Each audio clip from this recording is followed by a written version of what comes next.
Okay next வந்து பார்த்தீங்கன்னா 2 லைன்ஸுக்கு shortest distance எப்படி ஃபைண்ட் அவுட் பண்ணுறது அப்படிங்கிறத பார்க்கலாம். அப்போ ஃபைண்ட் அவுட் பண்ணுறதுக்கு நமக்கு 2 ஃபார்முலாஸ் இருக்குன்னு, அதாவது 2 லைன்ஸ் ஆர் பேரலல் அப்படின்னா எப்படி போடுறது, 2 லைன்ஸ் ஆர் ஸ்கியூ லைன்ஸ் அப்படின்னா எப்படி போடுறது அப்படிங்கிறதுக்கு ஃபார்முலா இருக்குது. த shortest distance between 2 parallel line, 2 லைனும் பேரலல் லைனாக இருக்குது அப்படின்னா நமக்கு எப்படின்னா பேரலல் லைன் அப்படிங்கிறப்ப இது ரெண்டு இருந்தாக்கன்னு பேரலல் வெக்டார், பி வெக்டாரும் டி வெக்டாரும். ஓகேங்களா?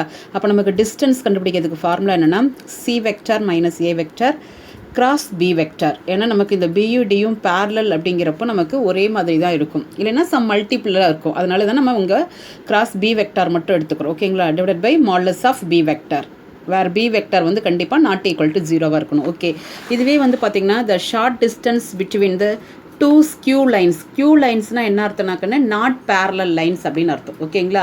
பேரலல் லைன்ஸுங்கிறது வேறு, நாட் பேரலல் லைன்ஸ். நாட் பேரலாக இல்லை அப்படின்னா நமக்கு அது என்னென்னா ஸ்கியூ லைன்ஸ்னு சொல்லுவோம். இல்லையா நாட் இன்டர்செக்ட், 2 லைன் இன்டர்செக்ட் பண்ணிக்கல அப்படின்னாலும் அது ஸ்கியூ லைன் தான். நாட் பேரலல் அப்படின்னாலும் அது ஸ்கியூ லைன் தான். ஓகேங்களா? சரிக்கண்ணே, அப்போ 2 லைன்ஸ் இருக்குது. இப்போ வந்து பார்த்திங்கன்னா உங்களுக்கு டிஸ்டன்ஸ் கண்டுபிடிக்கிறதுக்கு ஃபார்முலா இது டெல்டா அப்படின்னு போடுவோம். இதில் பாருங்கள் டிஸ்டன்ஸுக்கு டி அப்படிங்கிற ஃபார்முலா யூஸ் பண்ணி போட்டிருக்கோம். இதில் டெல்டா அப்படின்னு சிம்பிள் யூஸ் பண்ணியிருக்கோம். ஓகேங்களா? 2 லைன்ஸ் ஆர் ஸ்கியூ லைன் அப்படின்னா நமக்கு modulus of C vector minus A vector, அதில் இருக்கிற மாதிரியே தான் இங்கே டாட் ப்ராடக்ட், அங்கே கிராஸ் இருக்கும், அங்கே கிராஸ் பி வெக்டார்னு இருக்கும், இங்கே dot product of B vector cross D vector. ஓகேங்களா? Divided by modulus of B vector cross D vector. அதாவது லைன்ஸ் ஆர் ஸ்கியூ லைன் அப்படின்னா அது வந்து நமக்கு வந்து நான் கோப்ளானர் அப்படின்னு சொல்லுவாங்க 1 மார்க்கில். அதாவது 2 லைன் வந்து நமக்கு ஸ்கியூ லைனாக இருக்குது அப்படின்னா அது நம்ம என்னென்னு சொல்கிறோம்னா நான் கோப்ளானர். அப்போ கோப்ளானர்னால் என்ன அப்படின்னா 2 lines are either parallel or intersecting. அதாவது 2 லைன் வந்து ஒன்று பேரலாக இருக்கலாம், இல்லைன்னா இன்டர்செக்டிங், ரெண்டில் ஏதாவது ஒன்று இருக்கலாம். ஓகேங்களா? இல்லை 2 கண்டிஷனுமே சாட்டிஸ்ஃபை பண்ணுச்சு அப்படின்னா நமக்கு 2 கண்டிஷனும் மோஸ்ட்லி சாட்டிஸ்ஃபை ஆகாது. ஏன்னா பேரலாக இருக்கிறப்ப பர்பண்டிகுலராக இருக்காது. ஓகேங்களா? அப்போது 2 லைன் பேரலாக இருக்கலாம், இல்லைன்னா பர்பண்டிகுலராக இருக்குது அப்படின்னா அந்த லைன் நம்ம என்னென்னு சொல்கிறோன்னா கோப்ளானர். அப்போ ஸ்கியூ லைன்னா நான் கோப்ளானர் அப்படிங்கிறது தான் ஸ்கியூ லைன் அப்படின்னு சொல்கிறோம். ஓகேங்களா? ஃபார்முலா எழுதி வச்சுக்கணும். நெக்ஸ்ட்டு பாருங்கள், point of intersection of 2 straight line. அதாவது 2 லைனுக்கு point of intersection find out பண்ணுறதுக்கு என்ன ஃபார்முலா? கொஷினில் வந்து பாயிண்ட் ஆஃப் இன்டர்செக்ஷன் அப்படின்னு கேட்டிருப்பாங்க. ஓகேங்களா? இல்லையா பாயிண்ட் ஆஃப் இன்டர்செக்ஷன் ப்ரூவ் பண்ண சொல்லியிருப்பாங்க, அதுக்கு கண்டிஷன் தான் இது. இப்போது 2 லைன் வந்து வெக்டார் ஈக்குவேஷனாக இருந்தது அப்படின்னா, ஓகேங்களா, 2 லைனும் வெக்டார் ஈக்குவேஷனாக இருந்ததுன்னா இன்டர்செக்ட் பண்ணுறப்போ, அதாவது இன்டர்செக்ட் மீன்ஸ் தட் இஸ் கோப்ளானர்னு அர்த்தம். இப்போ 2 லைனும் கோப்ளானராக இருக்க என்ன கண்டிஷன் அப்படின்னா பாருங்கள், இது ரெண்டோட டாட் ப்ராடக்ட் என்னவாக இருக்கும் அப்படின்னா 0. பாருங்கள் 2 பேரோட டாட் ப்ராடக்ட் ஏன் 0னா இப்போ 2 லைன் இன்டர்செக்ட் பண்ணிக்கிறதுக்குன்னு இன்டர்செக்ட் பண்ணுறப்போ கண்டிப்பாக இந்த இடத்துல என்ன ஆங்கிள் ஃபார்ம் ஆகும் 5/2, அதாவது 90 டிகிரி. அப்போ 90 டிகிரி அப்படின்னாவே டாட் ப்ராடக்ட் நமக்கு என்ன கிடைக்கும் 0. அதுதான் போட்டிருக்கோம். ஃபார்முலா நல்லா படிச்சுக்கோங்க. கிவனில் 2 லைன் வந்து வெக்டார் ஈக்குவேஷனாக இருந்தது அப்படின்னா இதுதான் formula. C vector minus A vector dot B vector cross D vector is equal to 0. Okay, இப்போ 2 லைன் வந்து கார்ட்டீசியன் ஈக்குவேஷனாக கிவனில் கொடுக்குறாங்க அப்படின்னா கார்ட்டீசியன் ஈக்குவேஷன் பாருங்கள், ஃபர்ஸ்ட் லைனில் x1 y1 z1 இருக்கும், b1 b2 b3, அதே மாதிரி இதில் x2 y2 z2 d1 d2 d3, அதே இது ரெண்டும் லைனு. அதே மாதிரி 2 பாயிண்ட்ஸ். இப்போ நமக்கு ஃபார்முலாவில் பாருங்கள் 2 லைன் இன்டர்செக்ட் பண்ணிக்கிறப்போ அது வந்து கொடுத்துருக்கிறது கார்ட்டீசியன் ஈக்குவேஷனாக இருந்தால் இதுதான் ஃபார்முலா. டிட்டர்மெண்ட்டோட வேல்யூ நமக்கு என்ன கண்ணு 0 அப்படின்ட்டு. ஓகேங்களா? ஓகே பாருங்க, இப்போ கொஷின் பாருங்கள், நமக்கு என்ன கேட்டிருக்காங்கன்னா first question example 33 find the point of intersection of the lines. அதாவது 2 லைனும் இன்டர்செக்ட் பண்ணிக்கக்கூடிய பாயிண்ட் என்ன அப்படிங்கிறதான் கொஷினாக இருக்குது.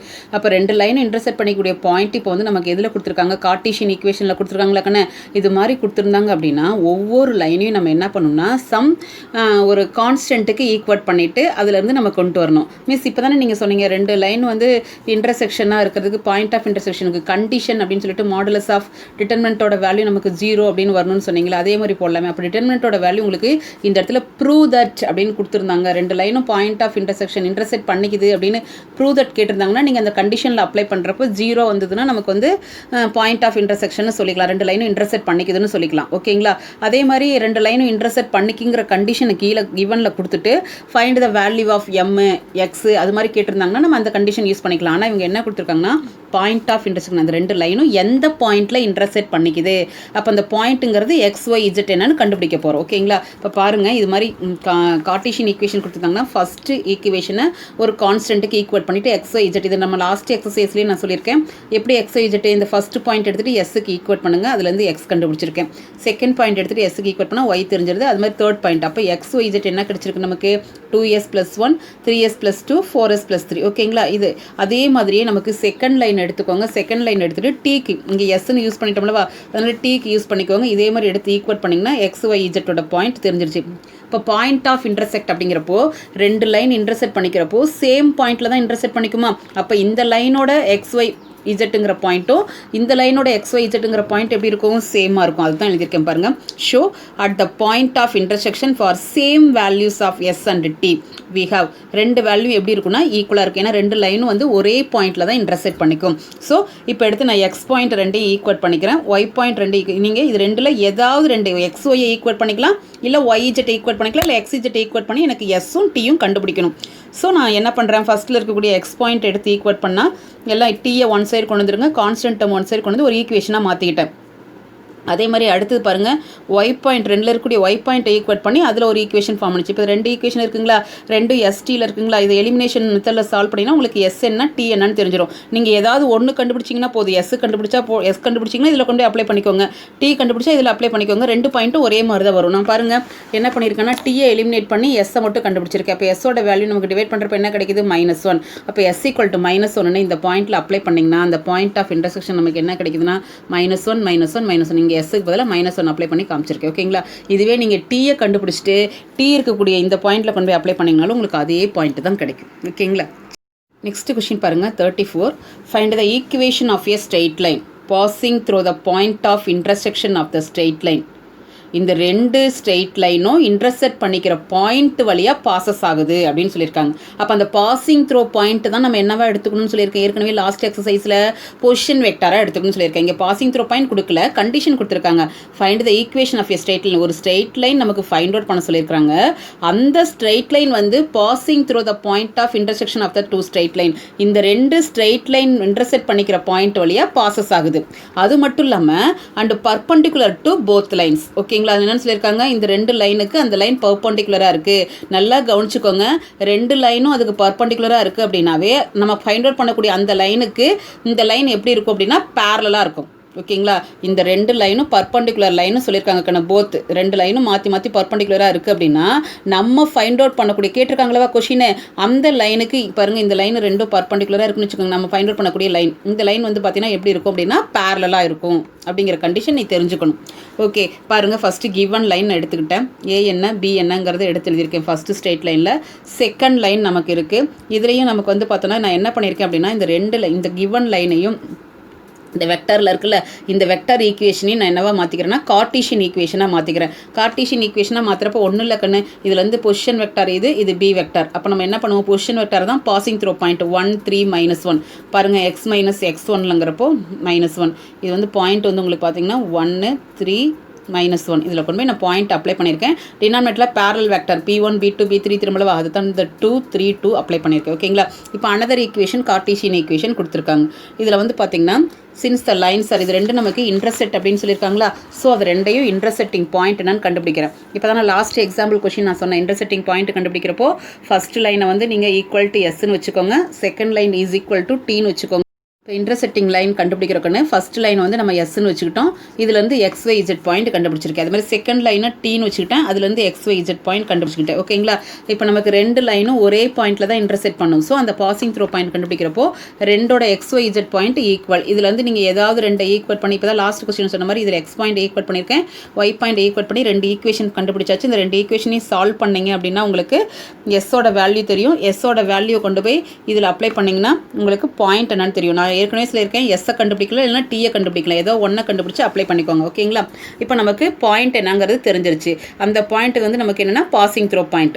From the given equation we have B vector into D vector B cross D கண்டுபிடிக்கிறோம். ஏன் அப்படின்னா இதை கண்டுபிடிக்கிறோம் அப்படின்னா நமக்கு ரெண்டு லைனும் போத் லைன்ஸ் ஆர் பர்பண்டிகுலர் அப்படின்னு சொல்லியிருக்காங்க. அப்போ பர்பண்டிகுலர் அப்படின்னு சொல்கிறப்போ கிவன் நம்ம ஃபைண்ட் அவுட் பண்ணக்கூடிய லைனுக்கு ஒரு பாசிங் த்ரோ பாயிண்ட் கண்டுபிடிச்சிட்டோம். இதுதான் வந்து நம்ம பொசிஷன் வெக்டார் ஏ வெக்டாரை எடுக்க போகிறோம். அப்போ ஈக்குவேஷன் ஃபார்ம் பண்ணுறதுக்கு பி வெக்டார் வேணும். பி வெக்டாருங்கிறது பேரலல் வெக்டார். இந்த பேரலல் வெக்டார் எப்படி கண்டுபிடிக்கிறோம்னா இது கிவன் டூ வெக்டாருக்கு பர்பண்டிகுலர். இந்த ரெண்டு வெக்டாரும் பர்பண்டிகுலராக இருக்குன்னா இதுக்கு நம்ம ஃபைண்ட் அவுட் பண்ணக்கூடிய அந்த லைனுக்கு பேரலல். அதனால இது ரெண்டோட கிராஸ் ப்ராடக்ட் கண்டுபிடிச்சிங்கன்னா அதுதான் இதுக்கு பேரலல் லைன். ஸோ அதனால தான் cross product கண்டுபிடிச்சிருக்கேன்.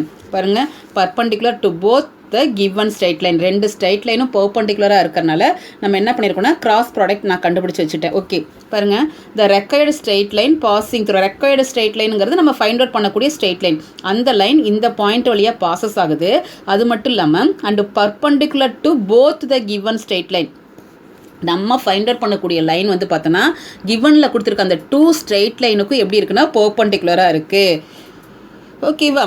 perpendicular to the straight line is the same as the straight line passing through point and parallel to given. அப்போ நமக்கு given லைனுக்கு அந்த லைன் எப்படி இருக்குன்னா இந்த லைன் வந்து பேரலாக இருக்குது அப்படிங்கிறத நம்ம போட்டிருக்கோம். அப்போது இது வந்து பார்த்திங்கன்னா பாசிங் த்ரோ பாயிண்ட் வந்து position vector A vector.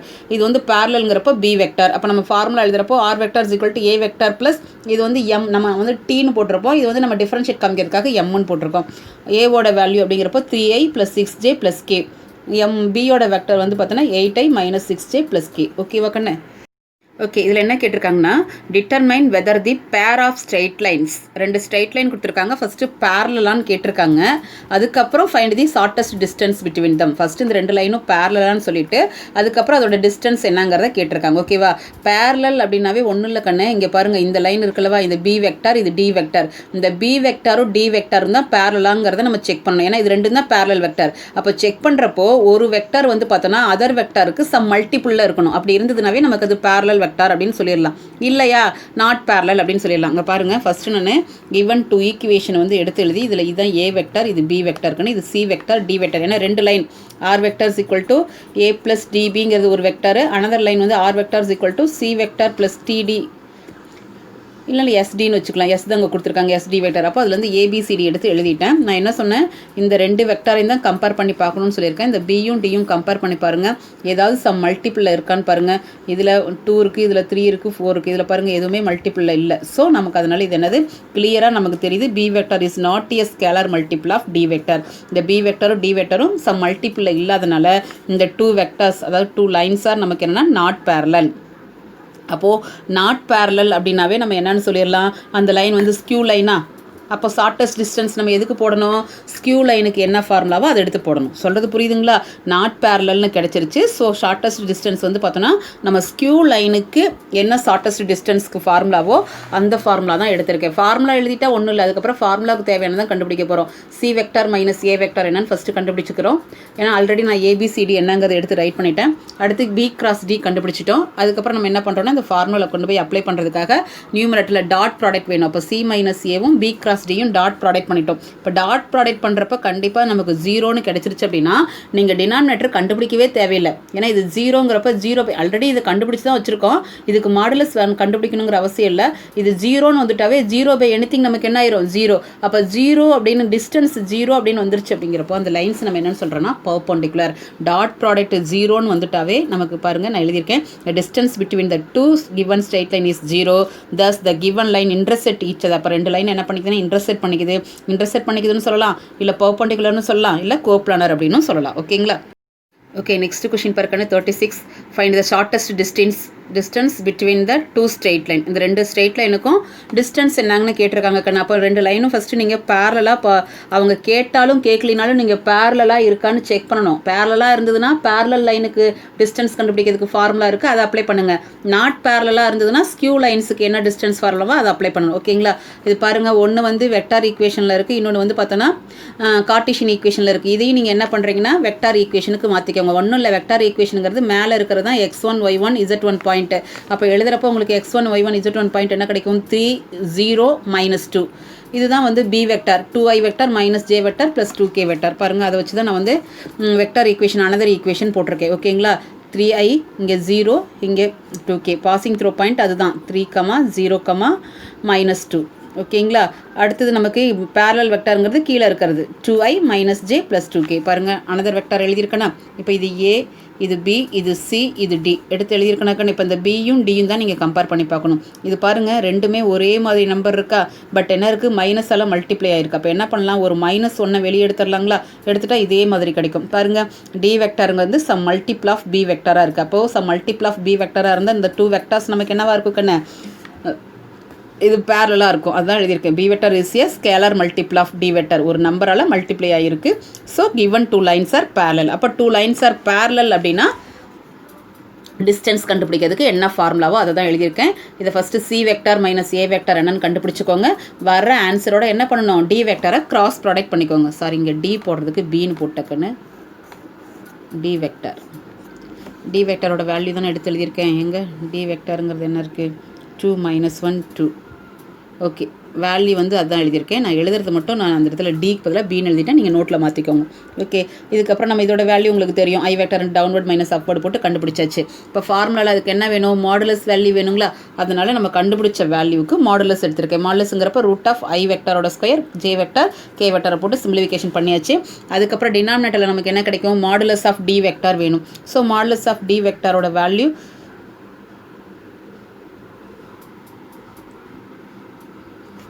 Sorry ஃபார்முலாவில் தான் நான் டின்னு எழுதிட்டேன் கண்ணு, தப்பா இந்த இடத்துல பி தான்.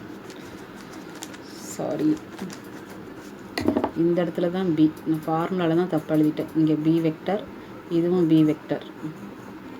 எது எழுதினாலும் ஒரே ஆன்சர் தான் கிடைக்கும். ஏன்னா நமக்கு வந்து ரெண்டும் பேரலல் தானவா, அதனால் எது எழுதினாலும் ஒரே மாதிரி தான் கிடைக்கும். சரி ஓகே, இப்போ மாடலஸ் பி கண்டுபிடிச்சிட்டேன். இப்போ டிஸ்டன்ஸ் ஃபார்முலா கொண்டு போய் நான் அப்ளை பண்ணியிருக்கேன். இங்கேயும் டி தான் போட்டிருக்கேன். டி வெக்டரும் பி வெக்டரும் பேரலல் அப்படிங்கிறனால நீங்கள் டி எழுதினாலும் ஓகே, பி எழுதினாலும் ஓகே கண்ணு. அதனால் நீங்கள் மாற்றணுங்கிற அவசியம் கூட கிடையாது. நீங்கள் அப்படியே எழுதுங்க கிளாஸ் ஒர்க்கில். நான் அதனால தான் போட்டிருக்கேன், நான் கொஞ்சம் யோசிக்கல. டி வெக்டரும் பி வெக்டரும் பேரலல் தானவா, அதனால் நீங்கள் இங்கே எது எழுதினாலும் உங்களுக்கு ஆன்சர் அதே தான் கிடைக்கும். ஓகே, நெக்ஸ்ட்டு பாருங்கள் 37. இது important question. Find the coordinates. கோஆர்டினேட்ஸ்னால் என்ன கண்ணு, XY பாயிண்ட் என்னன்னு கண்டுபிடிக்கணும். எதுக்கு, find the coordinates of the foot of the perpendicular drawn from the point -1 2 3. இந்த பாயிண்ட்லேருந்து ஒரு பர்பண்டிகுலர் லைன் ட்ரா பண்ணுறோம். ஃபுட் ஆஃப் த பர்பண்டிகுலர் எதுக்கு, இந்த ஸ்ட்ரெயிட் லைனுக்கு. அதுக்கப்புறம் நமக்கு என்ன கேட்டிருக்காங்கன்னா, find the distance from the point to a straight line. பாருங்கள் நான் டயக்ராம் ட்ரா பண்ணி காமிச்சிருக்கேன் சும்மா ரஃபாக. இதுதான் நமக்கு கிவனில் கொடுத்துருக்கக்கூடிய ஸ்ட்ரெயிட் லைனு. இதுதான் நமக்கு பாசிங் த்ரூ. இந்த பாயிண்ட்லேருந்து இந்த ஸ்ட்ரெயிட் லைனுக்கு ஒரு ஃபுட் ஆஃப் த பர்பண்டிகுலர் நம்ம ட்ரா பண்ணியிருக்கோம். இந்த பாயிண்ட்டை நான் எஃப்னு வச்சுட்டேன். இது ரெண்டும் பர்பண்டிகுலர். ஓகேவா. இது இங்கே கொடுத்துருக்கிறது நமக்கு பேரலல் வெக்டார் ஒன்று, பி வெக்டார் கொடுத்துருக்காங்களா. இது ஒன்றும் இல்லை, இங்கே கொடுத்துருக்கக்கூடிய இந்த ஸ்ட்ரெயிட் லைனில் இருக்கக்கூடிய இந்த லைன் தானே பேரலல் வெக்டார். அதைத்தான் இந்த லைன் வந்து இந்த லைனுக்கு பேரலல் வெக்டார் இங்கே நான் ட்ரா பண்ணி காமிச்சிருக்கேன். ஓகேங்களா. இந்த பாசிங் த்ரூ பாயிண்ட் எப்படி வந்தது, இந்த ஸ்ட்ரெயிட் லைன் உள்ள இருக்கக்கூடிய பொசிஷன் வெக்டார் தான் நமக்கு பாசிங் த்ரோ பாயிண்ட். அதுதான் இதுதான் நமக்கு பொசிஷன் வெக்டார். அப்போ இதில் இருக்கக்கூடிய பாசிங் த்ரோ பாயிண்ட் என்ன, 1 -4 3. அதை தான் இங்கே எடுத்து எழுதியிருக்கேன். ஓகேங்களா. இப்போ நமக்கு இது இதோட டிஸ்டன்ஸ் தான் கேட்டிருக்காங்க. அப்போ இதோட டிஸ்டன்ஸ் வேணும் அப்படின்னா இந்த எஃப்ங்கிற பாயிண்ட் என்னன்னு தெரியணுமாக்குன்னு. அப்போ எஃப்ங்கிற பாயிண்ட் தெரிஞ்சிருச்சு அப்படின்னா இது ரெண்டுக்கும் நமக்கு 2 பாயிண்ட் டிஸ்டன்ஸ் கண்டுபிடிக்கிற ஃபார்முலா இருக்குல்ல, அதை வச்சு போடலாம். இப்போ எஃப்ங்கிற பாயிண்ட் எப்படி கண்டுபிடிக்கிறது. ஓகே, இந்த எஃப்ங்கிற பாயிண்ட்டு இந்த லைனில் பாசஸ் ஆகுதாக்குன்னு. ஸோ இந்த லைனில் பாசஸ் ஆகிறப்போ இந்த ஸ்ட்ரெயிட் லைனை எடுத்துகிட்டு ஒரு கான்ஸ்டன்ட்டுக்கு ஈக்குவேட் பண்ணிங்கன்னா உங்களுக்கு XYZ என்னன்னு தெரியும். ஓகேங்களா. அந்த பாயிண்ட்டை எடுத்துகிட்டு அதுக்கப்புறம் இந்த DF வெக்டார் என்னன்னு கண்டுபிடிச்சி நம்ம போடலாம். ஓகேங்களா. இந்த DF வெக்டார் கண்டுபிடிச்சின்னா இந்த DF அப்படிங்கிறது இந்த B வெக்டருக்கு எப்படி இருக்கும், பர்பண்டிகுலராக இருக்கும். பர்பண்டிகுலருங்கிறப்போ இது ரெண்டோட டாட் ப்ராடக்ட் நமக்கு என்ன, 0. அதில் வச்சுட்டு நமக்கு அந்த டீயோட அந்த நம்ம எடுத்துகிட்டு அந்த கான்ஸ்டன்ட்டோட வேலையை கண்டுபிடிச்சிக்கலாம். ஓகேங்களா. சொல்கிறது புரியுதுங்களா. இந்த பாயிண்ட்லேருந்து இந்த ஸ்ட்ரெயிட் லைனுக்கு ஒரு பர்பண்டிகுலர் லைன் ட்ரா பண்ண சொல்லியிருக்காங்க. அப்போ இந்த லைனோட டிஸ்டன்ஸ் தான் கேட்டிருக்காங்க. இந்த லைனோட டிஸ்டன்ஸ் வேணும்னா இந்த பாயிண்ட் தெரியணும். இந்த பாயிண்ட்டு திஸ் லைனில் பாசஸ் ஆகுது. ஸோ அப்போ இந்த லைனில் பாசஸ் ஆகுதுன்னா இந்த லைனோட ஈக்குவேஷன் கிவனில் கொடுத்துருக்காங்க. அந்த ஈக்குவேஷனில் வந்து நமக்கு டீக்கு ஈக்குவல் பண்ணணும் அப்படின்னா இந்த பாயிண்ட் என்னன்னு தெரிஞ்சிடும். அதுக்கப்புறம் அந்த டீயோட வேல்யூ எப்படி கண்டுபிடிக்கிறதுனா இந்த ஸ்ட்ரெயிட் லைனும் இந்த லைனும் நமக்கு எப்படி இருக்குது, பர்பண்டிகுலராக இருக்குது. அப்போ இது ரெண்டோட டாட் ப்ராடக்ட் போட்டிங்கன்னா அந்த டீயோட வேல்யூ தெரிஞ்சிடும். ஓகே வைக்கண்ண பாருங்கள், அதுதான் போட்டிருக்கேன். கிவனில் கொடுத்துருக்க லைனை எடுத்து நான் எழுதியிருக்கேன். அப்போ இதில் இது ஏ, இது பி கண்ணு. இப்போ ஏ வெக்டார் பி வெக்டார் என்னன்னு எடுத்து எழுதியிருக்கேன். கிவனில் கொடுத்துருக்க டிங்கிற பாயிண்ட் எழுதியிருக்கேன். அண்ட் இந்த பாயிண்ட் வந்து பார்த்தீங்கன்னா இந்த பாயிண்ட் தான் எழுதியிருக்கேன். ஏங்கிற பாயிண்ட் தான் நான் எழுதியிருக்கேன். ஓகேவா. 1 -4 3. அந்த ஸ்ட்ரெயிட் லைன் பை ஏ. இது வந்து ஏங்கிற லைனில் இருக்குது. இது ஒரு ஏன் லைன் வச்சுட்டோன்னா அந்த லைனில் இந்த பாயிண்ட் இருக்குது. ஓகேங்களா? சரி, if F is the foot of the perpendicular from D, டிலேருந்து நம்ம ட்ரா பண்ணியிருக்கோம் ஸ்ட்ரெயிட் லைனுக்கு. Then F of the form. அப்போ எஃப்ங்கிற பாயிண்ட் எப்படி கண்டுபிடிக்கிறதுனா பாருங்கள், கிவன் ஸ்ட்ரெயிட் லைன். இந்த ஸ்ட்ரெயிட் லைன் நான் எப்படி எழுதுனேன் அப்படின்னா, இங்கே கொடுத்துருக்கிறது நமக்கு வந்து பார்த்தோன்னா வெக்டார் ஈக்குவேஷனில் கொடுத்துருக்கு. நான் கார்ட்டீசியன் ஈக்குவேஷனாக ஃபார்ம் பண்ணியிருக்கேன். அப்போ கார்ட்டீசியன் ஈக்குவேஷன் பண்ணுறப்போ இது பாசிங் த்ரோ பாயிண்ட், அதாவது பொசிஷன் வெக்டார் தான் x1 y1 z1. அப்போ பொசிஷன் வெக்டாரில் பாயிண்ட் என்ன இருக்குது? 1 -4 3. அப்போது x -1 -4ங்கிறப்போ மைனஸ் ஆஃப் மைனஸ் ப்ளஸ் ஆயிரும். z z1 divided by B vector. B vector என்ன இருக்குது நமக்கு? 2 3 1 இருக்கா? அதை தான் போட்டிருக்கேன். ஓகேவா கண்ணு? இதை டீக்கு ஈக்குவேட் பண்ணுறப்போ எக்ஸ் என்ன ஒய் என்ன இசட் என்னன்னு கண்டுபிடிச்சிடலாம். அப்போ அதுதான் எஃப்ங்கிற பாயிண்ட். ஓகேவா? அடுத்து நான் என்ன கண்டுபிடிக்கிறேன்னா இந்த டிஎஃப் வேல்யூ கண்டுபிடிக்கிறேன். அப்போ தான் இந்த டிஎஃப்பும் பி வெக்டாரும் டாட் ப்ராடக்ட் பண்ண முடியும். அப்போ டிஎஃப் எப்படி கண்டுபிடிக்கிறது? ஓஎஃப் வெக்டார் மைனஸ் ஓடி வெக்டார்னு போட்டால் டிஎஃப் கண்டுபிடிச்சிடலாங்களா? அங்கே பாருங்கள், அதுதான் கண்டுபிடிச்சிருக்கேன். இப்போ ஓஎஃப் அப்படிங்கிறது நான் பாயிண்ட்டாகவே அப்படியே எழுதிக்கிட்டேன். மைனஸ் டி பாயிண்ட், இது ரெண்டையும் மைனஸ் பண்ணி அதுக்கப்புறம் நான் வெக்டார் அப்படியே, இது ஐ வெக்டார், இது ஜே வெக்டார், இது கே வெக்டார் எழுதிக்கிட்டேன். ஓகேங்களா? அடுத்து நமக்கு பாருங்கள், B vector is parallel to given straight line. Then since B vector is perpendicular to DF vector, அதாவது கிவன் லைனுக்கு வந்து பேரலாக இருக்கிறப்போ அந்த டிஎஃப் வெக்டாருக்கு எப்படி இருக்குன்னா பர்பெண்டிகுலராக இருக்குது. அப்போ பர்பெண்டிகுலராக இருக்கிறப்போ இது ரெண்டோட டாட் ப்ராடக்ட் என்னென்னா 0. அப்போது பி வெக்டார் எழுதிக்கிட்டேன், டாட் டிஎஃப் வெக்டார் எழுதிக்கிட்டேன். இது ரெண்டையும் டாட் ப்ராடக்ட் பண்ணுறேன். டாட் ப்ராடக்ட் பண்ணுறப்போ எப்படி பண்ணணும்? ஐயும் மல்டிப்ளை பண்ணிக்கணும், ஜே கே மல்டிப்ளை பண்ணி 0க்கு ஈக்குவல் பண்ணிட்டேன். அதில் வந்து டீயோட வேல்யூ கண்டுபிடிச்சிட்டேன். அப்போ டீயோட வேல்யூ தெரிஞ்சதுன்னா இந்த எஃப்ங்கிற பாயிண்ட்டில் கொண்டு போய் டீக்கு பதிலாக நான் சப்ஸ்டியூட் பண்ணேன்னா எஃப் என்னன்னு தெரிஞ்சிடும். ஓகே, இப்போ நமக்கு என்ன கொஷின் கேட்டிருக்காங்க? டிஸ்டன்ஸ் கேட்டிருக்காங்க. எதுக்கு? இந்த லைனோட டிஸ்டன்ஸ். அப்போ டி பாயிண்ட் ஆல்ரெடி தெரியும், எஃப் பாயிண்ட் தெரியும். அதை தான் எடுத்துகிட்டு டிஎஃபோட டிஸ்டன்ஸ் கண்டுபிடிக்கிறேன். அப்போது டிஎஃப் அப்படிங்கிறப்ப இங்கே எழுதியிருக்கேன் பாருக்கணும், இது x1 y1 z1, இது x2 y2 z2. எதை வேணாலும் நீ x1 y1 x2 y2 z2ன்னு வச்சுக்கலாம். அப்போ நமக்கு 2 பாயிண்ட் தெரிஞ்சுது அப்படிங்கிறப்போ நமக்கு xyங்கிற வேரியபிள் மட்டும் இருந்தால் இதோட நிறுத்தியிருப்போம் ஃபார்முலாவை. இப்போ 3 வேரியபிள்ஸ் இருக்கனால இசட்டையும் சேர்த்து எழுதியிருக்கோம். அதோட வேல்யூஸ்லாம் அப்ளை பண்ணி சிம்பிளிஃபிகேஷன் பண்ணியிருக்கேன். ஓகேங்களா? இருக்கண்ணே, நெக்ஸ்ட் எக்ஸசைஸ் 6.5 நமக்கு என்ன கொஷின் கேட்டிருக்காங்க? Find the parametric form of vector equation and Cartesian equation of a straight line passing through. ஒரு பாயிண்ட் பாசிங் த்ரூ பாயிண்ட் கொடுத்துட்டாங்க. Okay, and is perpendicular to the straight line. நம்ம find out பண்ணக்கூடிய அந்த equation இந்த லைனுக்கு எப்படி இருக்குன்னு சொல்லியிருக்காங்கன்னா பர்பெண்டிகுலர். ஏற்கனவே இது மாதிரி சொல்லியிருக்கோமா? இப்போ இதுக்கு பர்பெண்டிகுலராக இருக்குது அப்படின்னா இந்த ரெண்டு பர்பெண்டிகுலர் இருக்குன்னா நம்ம ஃபைண்ட் அவுட் பண்ணக்கூடிய லைனுக்கு அது என்னவாக இருக்கும்? பேரலாக இருக்கும். அப்போது இது பி வெக்டார், இது டி வெக்டார்னு எடுத்துக்கிட்டிங்கன்னா பி கிராஸ் டி என்னன்னு கண்டுபிடிச்சின்னா போதும். கண்டுபிடிச்சிட்டிங்கன்னா அதுதான் பேரலல் வெக்டார். எடுத்துகிட்டு நமக்கு கேட்டிருக்கக்கூடிய பேராமெட்ரிக் ஃபார்முக்கு ஈக்குவேஷனும் கார்ட்டீசியன் ஈக்குவேஷனும் போட்டலாம். ஓகேங்களா? பாருங்கள், ரெண்டு line B vector D vector மட்டும் எடுத்துக்கிட்டேன். இங்கே பர்பெண்டிகுலர்னு கொடுத்துருந்தாங்க அப்படின்னாவே நம்ம ஃபைண்ட் அவுட் பண்ணக்கூடிய அந்த லைனுக்கு என்னவா இருக்கும்னா பேரலலா இருக்கும். அப்போ பேரலல் வெக்டார் எப்படி கண்டுபிடிக்கணும்னா, ரெண்டு பர்பெண்டிகுலர் லைனில் இது பி வெக்டார் டி வெக்டார் எடுத்துகிட்டு இது ரெண்டையும் கிராஸ் ப்ராடக்ட் பண்ணினா அதுதான் பேரலல் வெக்டார். ஓகேங்களா? ஆல்ரெடி இங்கே பாசிங் த்ரோ பாயிண்ட் கொடுத்துட்டாங்க. பாசிங் த்ரோ பாயிண்ட்னாவே என்னது? அது பொசிஷன் வெக்டார் ஏ வெக்டார். ஓகேவா? சரி, பாருங்கள், நான் பொசிஷன் வெக்டர் ஏ வெக்டர் எடுத்து எழுதிட்டேன்னா இப்போ B vector cross D vector கண்டுபிடிச்சிருக்கிறதா நமக்கு பேரலல் வெக்டர். பாருங்கள், the vector is perpendicular to both the given two vectors. Thus the equation is A required straight line is parametric form. நான் போடுறேன், first parametric form போடுறேன். Formula நமக்கு parametric form 1 பாயிண்ட்டும் parallel வெக்டாரும் கொடுத்துருந்தாங்கன்னா என்ன ஃபார்முலா? A vector plus T B வெக்டார்னு எழுதுவோம். ஆனால் இந்த இடத்துல பேரலல் வெக்டர் வந்து நம்ம பி வெக்டர் எடுக்கிறதுக்கு பதிலாக இதோட இதுதான் எடுக்கிறனால பி கிராஸ் டின்னு போட்டிருக்கேன். என்னங்க மிஸ், இந்த இடத்துல புதுசாக ஒரு ஃபார்முலா வந்துருக்கிறது இல்லை. நமக்கு இருக்கிறது எப்பயுமே ஒரு பொசிஷன் வெக்டாரும் பேரலல் வெக்டாரும் கொடுத்தாவே நமக்கு பேராமெட்ரிக் ஃபார்முக்கு ஏ வெக்டார் பிளஸ் டிபி வெக்டார் தான். இந்த பி வெக்டாருங்கிறது பேரலல் வெக்டார். நம்ம இங்கே கண்டுபிடிச்சிருக்கக்கூடிய பேரலல் வெக்டார் என்னன்னா பி கிராஸ் டி, அதனால இங்கே எழுதியிருக்கோம். ஸோ அதோட வேல்யூ அப்ளை பண்ணியாச்சு. அடுத்து கார்ட்டீசியன் ஃபார்ம்னாவே நமக்கு ஒரு பொசிஷன் வெக்டாரும் பேரலல் வெக்டார் கொடுத்தாங்கன்னா இதுதான் ஃபார்முலா. இதுதான் வந்து நமக்கு பொசிஷன் வெக்டாரோட பாயிண்ட், இது பேரலல் வெக்டாரோட பாயிண்ட் எடுத்து அப்ளை பண்ணியிருக்கேன். ஓகேங்களா? ஓகே, நெக்ஸ்ட் பார்க்கண்ணே, ஷோ தட் த லைன்ஸ். இந்த ரெண்டு லைன்ஸும் ஃபஸ்ட்டு என்னென்னு ப்ரூவ் பண்ணணும்? ஸ்கியூ லைனும் ப்ரூவ் பண்ணணும். அதுக்கப்புறம் அதோட டிஸ்டன்ஸ் என்னென்னு கண்டுபிடிக்கணும். ஸ்கியூ லைன்னாவே நீ என்ன பார்த்தா போதும்? இந்த பியும் டியும் பாருங்கள், இது ரெண்டும் நாட் பேரலாக இருந்தாவே அது ஸ்கியூ லைன் தான். பாருங்கள், உங்களுக்கு பார்த்தாவே தெரியும். இதோட ஏதாவது மல்டிப்ளிகேஷனில் இருக்கான்னு பாருங்கள், இல்லை. அப்போ கண்டிப்பாக இது என்னென்னா not parallel.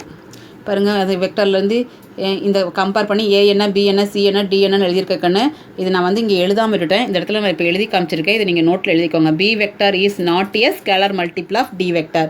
So the lines are not parallel. அப்போ நாட் பேரலல் அப்படின்னாவே 2 லைன்ஸ் ஆர் நம்ம என்ன எழுதிடலாம்? Skew lines. ஏன்னா அது ப்ரூவ் பண்ண சொல்லியிருக்காங்க. நான் அதை பார்க்காம வெறும் டிஸ்டன்ஸ் மட்டும் கண்டுபிடிச்சிட்டேன். 2 லைன்ஸ் ஆர் ஸ்கியூ லைன் அப்படின்னு எழுதிடுங்க.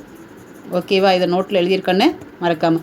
ஓகே, இப்போ நான் ஷார்ட்டஸ்ட் டிஸ்டன்ஸ் கண்டுபிடிக்கிறேன். 2 lines ஆர் ஸ்கியூ லைன் அப்படின்னா உங்களுக்கு டிஸ்டன்ஸ் கண்டுபிடிக்கிறதுக்கு ஃபார்முலா தெரியுமில்லக்கண்ணே. இந்த ஃபார்முலாவுக்கு தேவையானதெல்லாம் ஃபைண்ட் அவுட் பண்ணி அப்ளை பண்ணியிருக்கேன். இதெல்லாம் உங்களுக்கு பார்த்தாவே தெரியும், ஏற்கனவே நம்ம சொல்லியிருக்கோம். ஓகேவா, இஃப் த 2 lines 2 லைன் கொடுத்துருக்காங்க, இன்டர்செக்ட் எ பாயிண்ட், இந்த 2 லைனும் ஒரு பாயிண்டில் இன்டர்செக்ட் பண்ணிக்குதுன்னு சொல்லிட்டாங்க.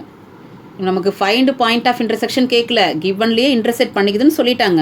அப்போது find the value of M. அப்போது கிவனில் இன்டர்செக்ட் ஒரு பாயிண்டில் இன்டர்செக்ட் பண்ணிக்குதுன்னு சொல்லிட்டாவே கண்டிஷன் நமக்கு தெரியும். அந்த கண்டிஷனில் கொண்டு போய் அப்ளை பண்ணிங்கன்னா இந்த எம்மோட வேல்யூ தெரியும். அப்போது 2 ஸ்டேட்டில் இருந்து ஃபஸ்ட்டு x1 y1 z1லாம் எழுதிக்கோங்க. x1 y1 z1னா இதுதான் கண்ணு, மைனஸில் இருந்தால் அப்படியே ப்ளஸ் போட்டுக்கோங்க. இது -1, இது +1. ஏன்னா நமக்கு ஃபார்முலா x - x1 அப்படின்னு இருக்கும். அப்போ -x1னா அப்போ x1ஓட பாயிண்ட் 1. அடுத்து y - y1, அப்போ இங்கே ப்ளஸில் இருக்கனால மைனஸ். ஓகேங்களா, அது கரெக்டாக பார்த்து எழுதிக்கோங்க. அடுத்து x2 y2 z2ங்கிறது இந்த பாயிண்ட். z2ல் வந்து நமக்கு 0 இருக்குது. அடுத்து இது b1, இது b2, இது b3, இது d1 d2 d3. அதுதான் எடுத்து எழுதியிருக்கேன். இப்போ நமக்கு 2 லைன்ஸ் வந்து இன்டர்செக்ட் பண்ணிக்குது அப்படின்னாவே டிட்டர்மெண்ட்டோட வேல்யூ நமக்கு என்னென்னா 0. ஸோ அந்த கண்டிஷன் எடுத்துக்கிட்டால் இதில் அப்ளை பண்ணியிருக்கேன். அப்ளை பண்ணி டிட்டர்மெண்ட் வேல்யூ சிம்பிளிஃபிகேஷன் பண்ணிங்கன்னா உங்களுக்கு எம்மோட வேல்யூ என்னன்னு தெரிஞ்சிடும். ஓகேவா, பாருங்கள், show that the lines intersect. அப்போது இந்த 2 லைனும் இன்டர்செக்ட் பண்ணிக்குது அப்படின்னு ப்ரூவ் பண்ணணும். அப்போ ப்ரூவ் பண்ணணும் அப்படின்னாவே ஒன்றும் இல்லை கண்ணு, இது 2க்கும் நமக்கு இன்டர்செக்ட் பண்ணிக்குதுன்னா அந்த டிட்டர்மெண்ட்டோட வேல்யூ 0 அப்படின்னு கொண்டு வந்துட்டோம் அப்படின்னா நமக்கு 2 லைனும் இன்டர்செக்ட் பண்ணிக்குதுன்னு சொல்லிக்கலாம். அதுக்கப்புறம் பாயிண்ட் ஆஃப் இன்டர்செக்ஷன் எப்படி கண்டுபிடிக்கிறது? இது இஸ் ஈக்குவல் டு நமக்கு ஒரு டேர்ம், இது இஸ் ஈக்குவல் டு இன்னொரு கான்ஸ்டன்ட்டை ஈக்குவல் பண்ணோம்னா கொண்டு வந்துடலாம். ஓகேங்களா, பாருங்கள், ஃபஸ்ட்டு நான் எழுதிட்டேன். இதுலேருந்து ஃபஸ்ட் ஈக்குவேஷன்லேருந்து நீங்கள் x1 y1 எழுதிக்கோங்க. அப்போ x1 y1ங்கிறப்ப இதில் 3 இருக்குது, இதில் 3 இருக்குது, இதில் வந்து பார்த்தீங்கன்னா 1. அடுத்து b1 b2னா 3 -1, இங்கே டினாமினேட்டரில் 0. ஓகேங்களா, அடுத்த ஈக்குவேஷன் எடுத்துகிட்டு அதேமாதிரி x2 y2 z2 எழுதுகிறப்போ 6 2 1, இது 2 0 3. ஓகேங்களா, எழுதியாச்சு. இப்போ நம்ம ஃபஸ்ட்டு என்ன ப்ரூவ் பண்ணணும்? 2 லைனும் இன்டர்செக்ட் பண்ணிக்குதுன்னு ப்ரூவ் பண்ணோம். அப்போ 2 லைனும் இன்டர்செக்ட் பண்ணிக்குது அப்படின்னா டிட்டர்மெண்ட்டோட வேல்யூ 0ன்னு கொண்டு வரணும். பாருங்கள், அந்த கண்டிஷன் ஃபார்முலா எழுதியிருக்கேன்னா அந்த ஃபார்முலாவில் கொண்டு வந்து வேல்யூலாம் சப்ஸ்டியூட் பண்ணியிருக்கேன். வேல்யூலாம் சப்ஸ்டியூட் பண்ணி இதுதான் கண்டிஷன். இந்த ஃபார்முலாவில் நான் எடுத்துக்கிட்டேன். இங்கே பாருங்கள், 0 போட்டுகிட்டே வரல, இது கண்டிஷன். இதில் நம்ம அப்ளை பண்ணி ஆன்சர் என்னன்னு கொண்டு வந்திருக்கோம்னா 0ன்னு கொண்டு வந்திருக்கோம். இதை சிம்பிளிஃபிகேஷன் பண்ண அப்படி கிடைக்குது. நமக்கு உங்களுக்கு தெரியும், 2 ரோ வந்து ஐடென்டிக்கலாக இருந்தால் அதோட வேல்யூ 0. அதை தான் எழுதியிருக்கேன். அப்போ இந்த 2 ரோவும் பாருங்கள் ஐடென்டிக்கல் மீன்ஸ் ஒரே மாதிரி இருந்தால் 0. அதனால தான் 0 போட்டிருக்கேன். So the lines R intersecting line any point on the line. ஓகேங்களா, ஏதோ ஒரு பாயிண்டில் அது என்ன பண்ணுதுன்னா இன்டர்செக்ட் பண்ணிக்குது. ஓகே, இப்போ அந்த இன்டர்செக்ட் பண்ணிக்கிற பாயிண்ட் என்னன்னு கொஸ்டின் கேட்டிருக்காங்க. ஓகே, இப்போ நான் என்ன பண்ணுறேன் அப்படின்னாக்கன்னு கிவன் லைனில் இது 2யும் ஆல்ஃபாவுக்கு ஈக்குவல் பண்ணியிருக்கேன். ஏன் இதை ஈக்குவல் பண்ணல அப்படின்னா இது கிவனில் நமக்கு என்ன கொடுத்துருக்காங்கன்னா z - 1 0ன்னு கொடுத்துருக்காங்க. ஓகேங்களா, அதான் பாருங்கள், இங்கே கம்மா கொடுத்துருக்காங்க, ஈக்குவல் கொடுக்காம. அப்போ z - 1 0 அப்படின்னு கொடுத்துருந்தாங்கன்னா நமக்கு z ஈக்குவல் டு என்ன கேன்சல், அதுக்கு 1. அப்போ அதனால தான் இதை மட்டும் நான் ஆல்ஃபாக்கு ஈக்குவல் பண்ணிட்டேன். அப்போ இதை ஃபஸ்ட்டு எடுத்து எக்ஸ் எடுத்து ஈக்குவல் பண்ணினா எக்ஸோட வேல்யூ தெரியும், ஒய் எடுத்து ஈக்குவல் பண்ணினா ஒய்யோட வேல்யூ தெரியும். ஓகேவா கண்ணே, சரி. அப்போ பாயிண்ட் என்ன, 3 ஆல்ஃபா + 3 -ஆல்ஃபா + 3, 1. ஓகே, அதே மாதிரி அடுத்த ஈக்குவேஷன் ஒன்று கொடுத்துருக்காங்க. அந்த ஈக்குவேஷனில் வந்து பார்த்தீங்கன்னா ஒய்யோட வேல்யூ கொடுத்துருக்காங்க 0க்கு. அப்போ y - 2 = 0னா ஒய்யோட வேல்யூ 2.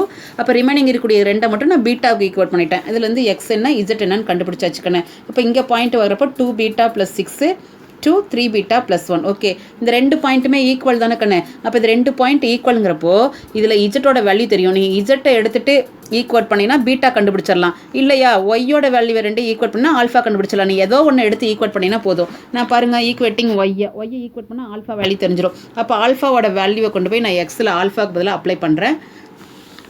அப்ளை பண்ணால் நமக்கு எக்ஸோட வேல்யூ தெரிஞ்சிருமாக்கண்ணே. அப்போ நமக்கு கொண்டு போய் அதில் அப்ளை பண்ணிக்கிறோம். எக்ஸு அதாவது 6. ஏன் ஒய் கண்டுபிடிக்கலன்னா ஒய்யோட வேல்யூ இங்கே தான் 2 இருக்குது. நீ இதில் கொண்டு போய் அப்ளை பண்ணி பார்த்தீங்கனாலும் அதே தான் கிடைக்கும்.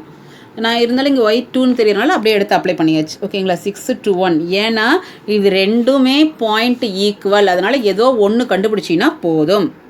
ஓகே, பாருக்கண்ணே, show that the straight line are skew lines and find the shortest distance. நம்ம ஏற்கனவே இது மாதிரி போட்டிருக்கோம். 2 லைனு ஸ்கியூ லைன்னா என்ன பண்ண சொல்லலாம், அந்த 2 லைனும் நாட் பேரலல்னு சொல்லலாம், இல்லைனா நாட் இன்டர்செக்டிங்னு சொல்லலாம். நான் இந்த இடத்துல நாட் இன்டர்செக்டிங்னு சொல்லியிருக்கேன். ஏன்னா கிவன் லைன் வந்து நமக்கு கார்ட்டீசியன் ஈக்குவேஷன் ஃபார்மில் கொடுத்துருக்கனால நமக்கு நாட் இன்டர்செக்டிங்னா என்ன அர்த்தம், அந்த டிட்டர்மெண்ட்டோட வேல்யூ not equal to 0ன்னு வந்துட்டால் போதும். அப்போ பாருங்கள், கிவன் ஈக்குவேஷன் எடுத்துகிட்டு ஃபஸ்ட்டு நான் ஏற்கனவே லாஸ்ட் எக்ஸசைஸ் சொல்லியிருக்கிறப்பே சொல்லியிருக்கேன். Given equation first x - 1/b1 x - sorry y minus y1/b2 z minus z1/b3 அப்படிங்கிற ஃபார்மேஷனில் இருக்கான்னு பார்த்துக்கணும். எக்ஸோட கோஎஃபிசியன்ட் 1 தான் இருக்கணும். மோர் தென் 1 இருந்தால் அதால் ஃபஸ்ட்டு பாருங்கள் டிவைட் பண்ணியிருப்பேன். ஓகேங்களா? இப்போ இதில் வந்து x1 y1 z1 பாயிண்ட் எடுத்து எழுதியாச்சு, b1 b2 b3 பாயிண்ட் எடுத்து எழுதியாச்சு. ஓகே, அதே மாதிரி செகண்ட் லைன் அதுலேயும் பாருங்கள் ஈக்குவேட் பண்ணுறப்போ இதில் 6 வெளியே எடுத்துட்டேன். அந்த 6ஆல் தான் இங்கே டிவைட் பண்ணியிருக்கேன். அப்போ x2 y2 z2 d1 d2 d3 எழுதியாச்சு.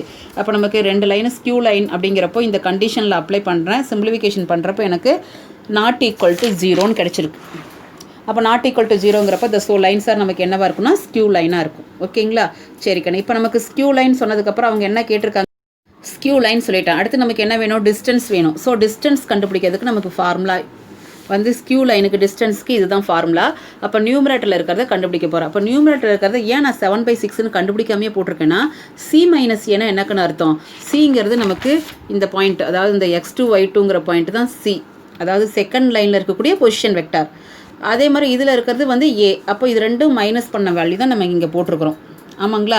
அதே மாதிரி b1 b2 b3 இதோட நமக்கு கிராஸ் ப்ராடக்ட் அப்படிங்கிறப்போ நமக்கு இதுதான் கிடைக்கும். கிராஸ் ப்ராடக்ட்னாலும் டாட் ப்ராடக்ட்னாலும் நமக்கு இதே தான் வேல்யூ கிடைக்கும். அதனால நான் மறுபடியும் கண்டுபிடிக்காமல் இந்த வேல்யூவே எடுத்துக்கிட்டேன். அடுத்து இன்னொன்று என்ன வேணும், எனக்கு b கிராஸ் d வேணும். ஸோ b கிராஸ் d நான் தனியாக கண்டுபிடிச்சிட்டேன். ஓகேங்களா? அதுக்கு மாடுலஸ் போட்டாச்சு. அதுக்கப்புறம் என்ன பண்ணியிருக்கேன்னா ஃபார்முலா கொண்டு போய் அப்ளை பண்ணி சிம்பிளிஃபிகேஷன் பண்ணியாச்சு. ஓகேங்களா? ஓகே, இதுக்கு சொல்லுங்கள் பார்க்கலாம் நீங்களே. Find the parametric form of vector equation of the straight line passing through 1 - 1, 2, 1 and parallel to the straight line. அதாவது ஃபஸ்ட்டு பேராமெட்ரிக் ஈக்குவேஷன் என்னன்னு கேட்டிருக்காங்க கண்ணு. அதுக்கு பாசிங் த்ரோ பாயிண்ட் கொடுத்துட்டாங்க. இதுதான் position vector A vector. Okay, அது மட்டும் இல்லாமல் இந்த லைனுக்கு பேரலாக இருக்குன்னு சொல்லியிருக்காங்க. அப்போது 2 லைன்ஸ் ஆர் பேரலல் அப்படின்னாவே இங்கே இருக்கக்கூடிய பேரலல் வெக்டார் தான் இதுக்கும் வரும். அப்போ இது ஏ வெக்டார், இது பி வெக்டார்னு எடுத்துகிட்டு ஒரு லைனை நம்ம கண்டுபிடிச்சிடலாம். அதுக்கப்புறம் அந்த 2 ஸ்ட்ரைட் லைனும் உள்ள டிஸ்டன்ஸ் கேட்குறாங்க. அப்போ 2 லைனும் நமக்கு பேரலலுங்கிறதுனால பேரலோட ஃபார்முலா எடுத்து போட்டிருப்போம். ஓகே, பாருங்கள் the parametric form of vector equation given line வந்து பார்த்திங்கன்னா உங்களுக்கு இது கொடுத்துருக்காங்க. கம்பேரிங் வித் திஸ் லைனோட கம்பேர் பண்ணுறப்போ ஏ வெக்டார் அப்படிங்கிறது நமக்கு இது, பி வெக்டாருங்கிறது இது. இப்போ நமக்கு கொடுத்துருக்கூடிய passing through point another line form பண்ணுறதுக்கு போட்டிருக்கேன். அப்போ அந்த சி வெக்டாருங்கிறது அந்த பாசிங் த்ரோ பாயிண்ட் தான் எடுத்திருக்கேன்.